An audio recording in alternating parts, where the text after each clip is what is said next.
Well, at least one company has the balls to stand up to cancel culture. Hey everyone, this is Kevin, your failed journalist. Now, I've been talking a lot about cancel culture on this site. It's not what I want this channel to be about necessarily. Believe it or not, I want this to be about reviews. I want this to be about top 10 lists.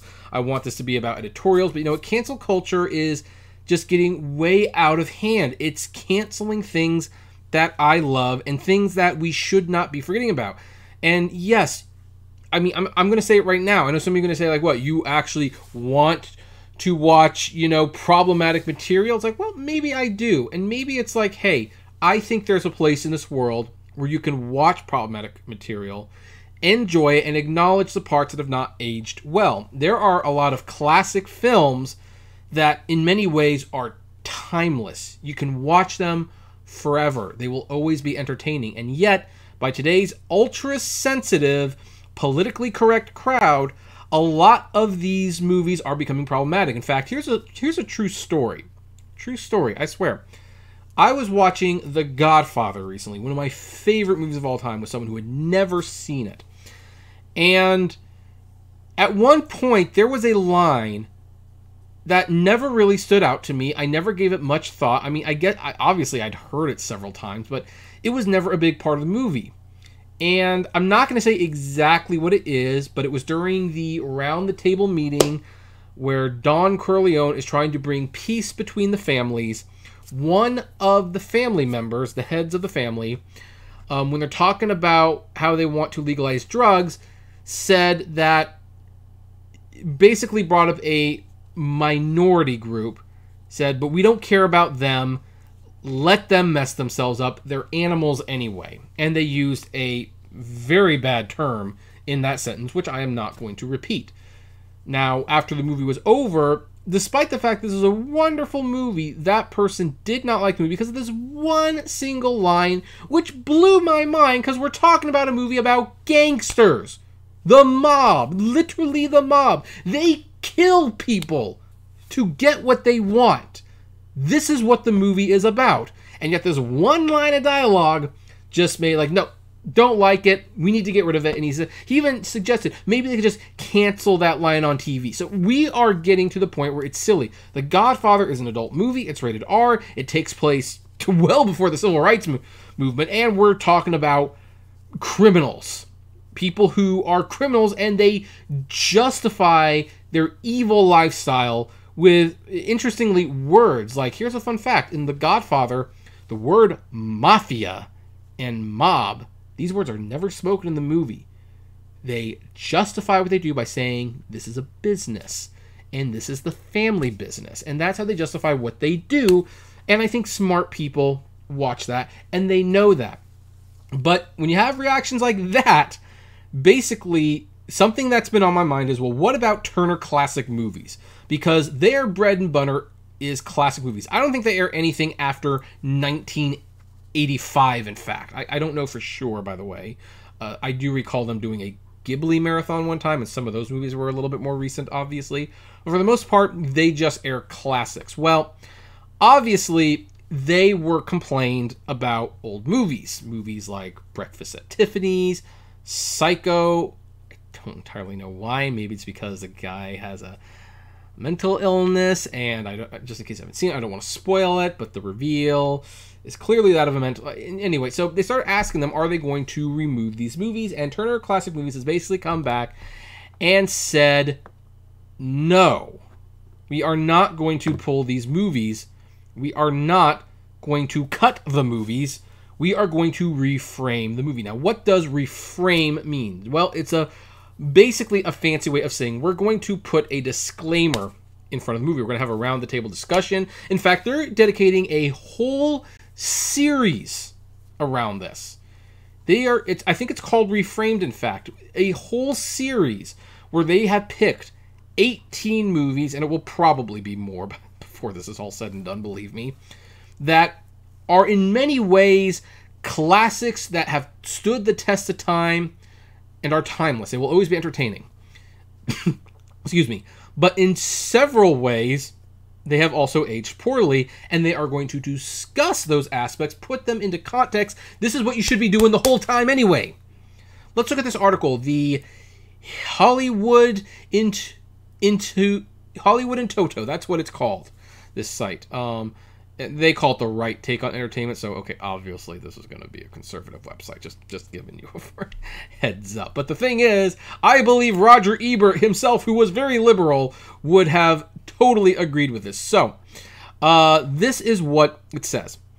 The minds at Turner Classic Movies smell cinematic blood in the water, and they'd be foolish to be otherwise.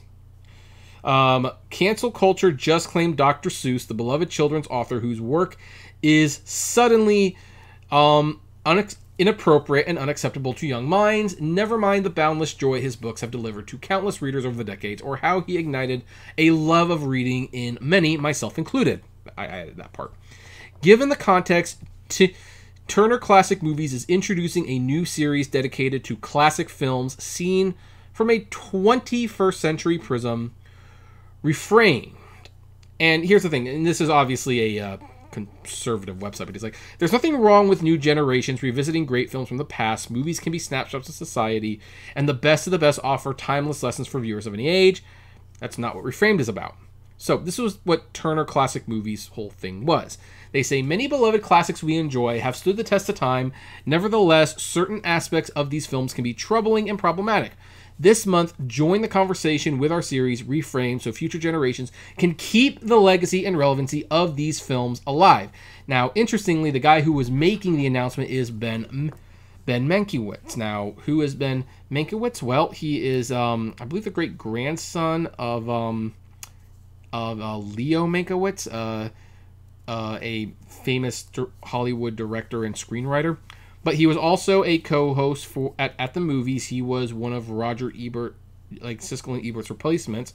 That didn't last too long, apparently, because his co-host Ben Lyons was an absolute idiot. But another notable thing about Ben Mankiewicz is he is one of the co-founders of the Young Turks. Yeah, that Young Turk. Super, super liberal Young Turks. That Cenk guy, who I can't stand, and Anna Asperia, I believe her name is, he's one of the 4 founding members of the Young Turks, so clearly he's a very liberal guy. And he seems to be heading the series called Reformed, where they're basically saying, we're not going to cancel these movies, we're going to retalk them now. Yes, TMC host Ben Mankiewicz teases the March programming as a way for new audiences to process. Now, he says, we are looking at a collection of such movies and will explore their history, consider their cultural context, and discuss how these movies can be reframed so that future generations will keep their legacy alive. Now, he goes on a mod that says, don't kid yourself. This is TMC's attempt to stave off the woke mob. Yeah, you're right. And the thing is, the cancel culture mob can't be appeased right now. That's one of the problems. But one of the movies that's up for discussion is Breakfast at Tiffany's, a movie that Sasha Stone asks all the time. When are we canceling Breakfast at Tiffany's? And Breakfast at Tiffany's is a wonderful movie, great song, but it has a Mickey Rooney performance of Mr. Yonioshi.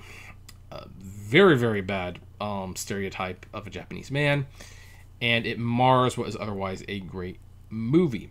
So, and even this guy admits it's hard not to grimace at the performance, even though Rooney swore decades later he meant no malice by it. And I like how it doesn't take a film scholar to note the character is offensive.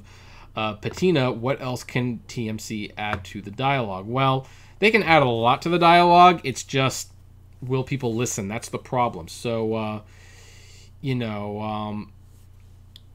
what TMC, for example, is putting as the blurb for Breakfast at Tiffany's. Breakfast at Tiffany, Blake Edwards' film version of the Truman Capote novella, features a captivating star performance by Audrey Hepburn as heroine Holly Galianti, but many feel the film is marred by Mickey Rooney's supporting role as a Japanese neighbor who is played for exaggerated comic effect with exaggerated makeup and offensive dialogue.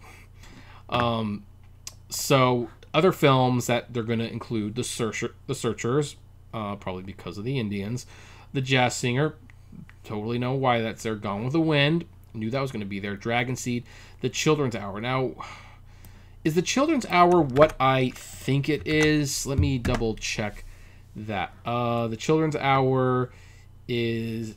I'm thinking of a different Children's Hour. Now I see what this is, and yeah, that's actually kind of interesting. That's one of the movies that needs to be reframed.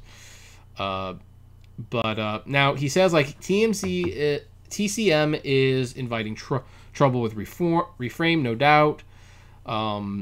Social justice warriors are never satisfied. They'll see this series as a start, but not good enough for their taste. They'll demand disclaimers before these films moving forward for similar concessions.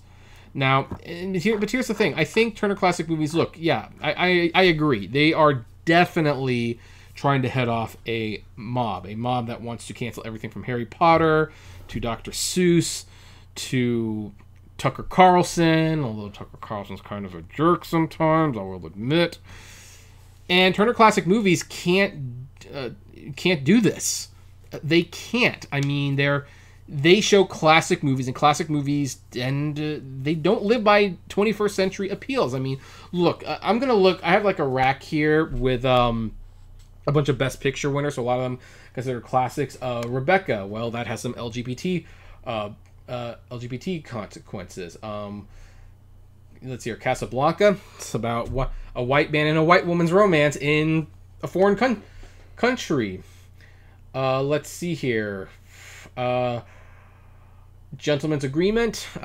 Jewish stereotypes. On the Waterfront. I don't know what you could say about that one. Around the World in 80 Days. Shirley MacLaine and Brownface. Bridge of the River Kwai. Hey, Japanese don't come off looking so well.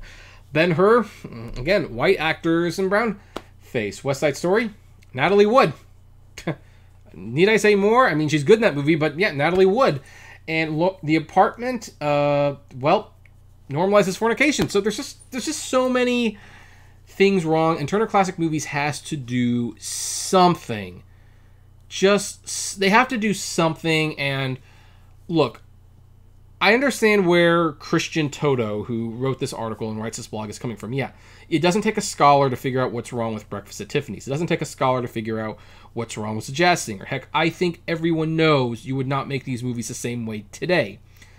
That's not the issue. The issue is that we are in a culture war. People want to get rid of these movies. They want to censor these movies. They want to take away our art. And I think it is actually noble that TCM is... I think I keep saying TMZ. It's TCM. That TCM, Turner Classic Movies, is actually taking a hard stand and saying we're not going to remove these movies. We are going to contextualize them. We're going to put disclaimers on them. We're going to do what we can, because if we start canceling some, we're going to eventually have to cancel all of them. Maybe even The Wizard of Oz someday. You never know. I mean, is the witch offensive now because she's too scary? I don't know. So anyway, I actually applaud TCM for doing this. Hopefully this is all they'll do. If they end up pulling movies anyway, then we'll come back to talk about it. Anyway, I would like to know what you think, though. Comment below. Like, favorite, share, subscribe. And as always, flame responsibly. Have a good one.